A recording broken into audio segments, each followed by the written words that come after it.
مرنے کے بعد اٹھائے جاؤ گے، پورا حساب کتاب ہوگا زندگی بھر کا اعمال کا، اور اس کے بعد جزا ہوگی یا سزا ہوگی. وَإِنَّهَا لَجَنَّةٌ أَبَدًا أَوْ لَنَارٌ أَبَدًا.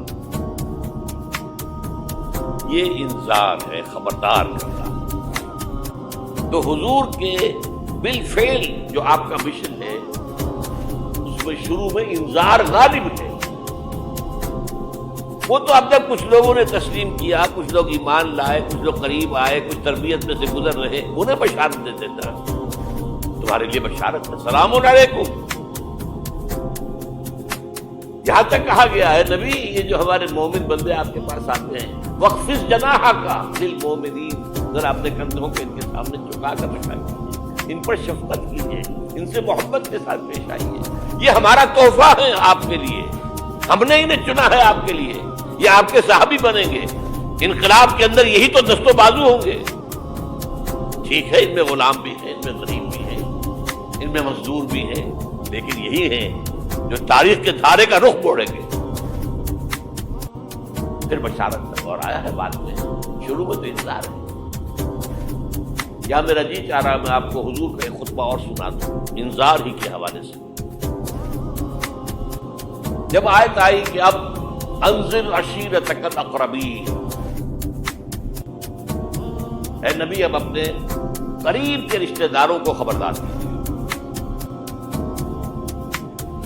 یہ جو مشن شروع ہوا حضور کا، یہ ہمارے آج کے واعظوں کے مانند نہیں ہے کہ دنیا بھر میں واعظ کہتے پھرتے گھر والوں کی خبر ہی نہیں.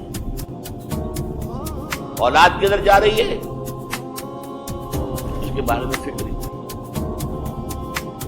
واعظ بہت بڑے ہیں. Charity begins at home. سب سے پہلے دعوت دیجیے اپنے گھر والوں کو اور اپنے رشتہ داروں کو. وانذر عشیرتک الاقربین، تو حضور نے حکم دیا حضرت علی کو رضی اللہ تعالی عنہ، علی ایک دعوت طعام کا بندوبست کرو اور سب بنی ہاشم کو لا دو. بنو ہاشم کے قریبی رشتہ دار. یہ آپ کو معلوم ہونا چاہیے کہ جیسے ہمارے ہاں ایک قبیلہ ہوتا وٹو قبیلہ، اب وٹو میں مانے کے، لالے کے، شامت کے یہ ہوتے ہیں نا، پھر ان میں خاندان ہوتے ہیں. کوئی شاہ محمد تھا، اس کی اولاد جو ہے وہ شامت کے ہو گئی. لالا کوئی ہوگا لالے کے ہو گئے، مانے کے ہو گئے، لیکن ہے سب وٹو. اسی طرح مکے میں بسنے والے تھے سب قریش. کوئی وہ جو ہے بنو ہاشم، کوئی بنو امیہ، وہ بنو علی، وہ بنو تیم، لیکن سب کے سب کام تھے قریش. اس میں جو گھرانہ تھا جس سے حضور تھے وہ بنو ہاشم تھے. تو اقربین کہا نا اپنے قریبی رشتہ داروں کو.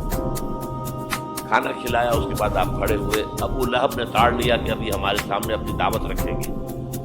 وہ تو چونکہ ایک دیوار بیچ کا پڑوسی تھا اور دشمن تھا، چگا چچا ہونے کے باوجود بدترین ہوئی. اس نے شور مچایا، ہوٹنگ کی، اور کسی نے بات نہیں سنی اور یہ کوشش ناکام. چند دن کا بیچا دے کر آپ نے صلی اللہ علیہ وسلم پھر کہا علی دوبارہ ذرا کھانے کا انتظام کرو. پھر بلایا، پھر کھانا کھلایا. میں کہا کرتا ہوں کہ اب کچھ شرم آ گئی ہوگی کہ 2 دفعہ روٹی کھا لی ہے تو کم سے کم ان کی بات تو سن لو. یہ خطبہ جو دیا ہے حضور نے صلی اللہ علیہ وسلم، عظیم ترین خطبہ، جامع ترین خطبہ. لیکن مجھے عجیب ہے، یہ محسوس ہوتا ہے کہ ہمارے ہاں احادیث کی کتب میں میرے علم کی حد تک یہ موجود نہیں ہے. مجھے یہ خطبہ ملا ہے نہج البلاغہ سے،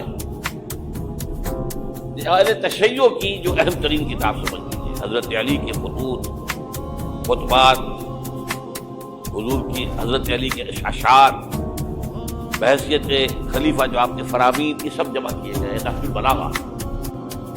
اس میں یہ خطبہ، اس میں ایک چیپٹر ہے خطبات نبوی، اس میں یہ پہلا خطبہ. ایک ایک لفظ جو ہے حکمت کا موتی ہے. آپ کھڑے ہوئے، ان الرائد لا یظلم اہلہ. دیکھو لوگوں، کسی قافلے کا رہنما کبھی اپنے قافلے والوں کو دھوکہ نہیں